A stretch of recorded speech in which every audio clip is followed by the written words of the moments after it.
Assalamu alaikum. I hope you guys are doing very well. Recent days, there are a lot of scams actually going on in the UK. A lot of international students follow my Facebook page and also follow my Facebook profile. So I thought I'd just give a very small opinion about myself regarding the scams the international students are actually having in the UK when they come to the UK, when they come to a new country.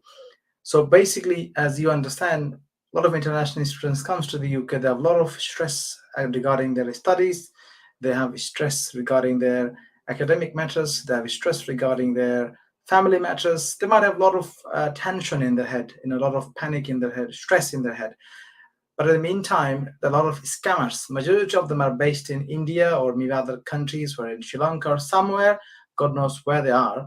They are randomly picking up your numbers, taking your numbers from many different sources because obviously you applied for various different jobs.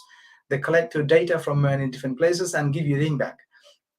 So what they do, they give you a call. Obviously, when this talk, definitely can figure out that they're not English. They're not from Britain.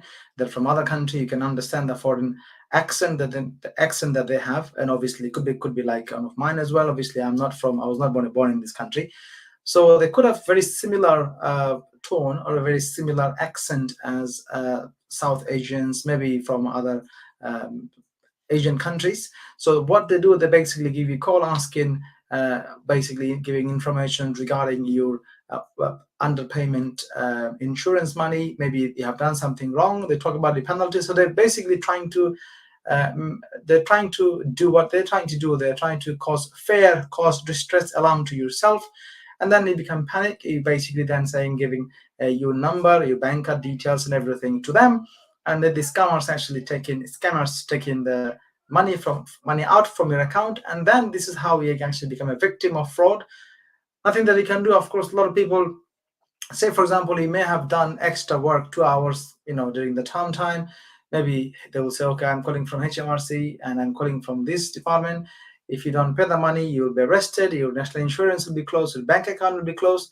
This is happening in severe way these days. It's very, very common these days. A lot of people are getting, becoming the victim of those scammers. So you have to make sure that this is, that you doesn't actually affect. And a lot of people actually trying to put on trap as well. I can see clearly it happening in the UK these days is very, very severely, massively. So say a young girl is going to give you call, message, text, pretending to be a young girl of 14 or 13 or 14, and then you basically respond them, and obviously you don't understand the rules or regulation of the land.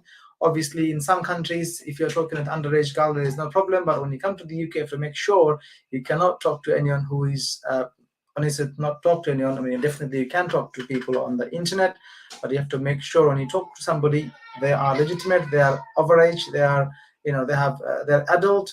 Make sure they are not underage, like under 18, and you don't fall in trap. So basically what they do, they're trying to send a message, and the message comes to your inbox, and definitely you pick it up. You thought, oh, somebody probably liked me, and you reply the message, and obviously then they will ask you to come and see them personally in a very quiet place or somewhere in public place, and then you go there, and then like a people who basically put people in trap. And I think, in my own word, is that they will basically going to victimize yourself. Of course, as I said, when it's a victimize, of course you have done something wrong. It's not like you're innocent. You know that they will give you evidence. They'll tell you, they'll send a message saying you're 13. It's still, you just basically not going to care about that. You go there, you fall in trap.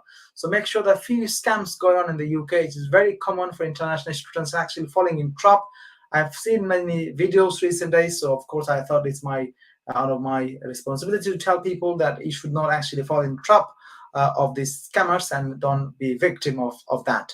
Make sure you be safe when you're when you're in the UK. Of course, there are scammers everywhere. They make sure they're trying to put you in trouble and then take all the money away from yourself. And of course, a lot of people I can see these days also, because international students are coming from various different countries. Maybe somebody need a desperate job. Somebody may don't have any money to survive in the UK, and then they actually fall in trap of many different kind of job advert. That is actually a very common thing in the UK nowadays. So they put job advert saying, okay, you apply for the jobs, you have the jobs, and then you apply for the jobs, and then later they say, okay, you have to give this amount of money for checks and balance, blah blah blah.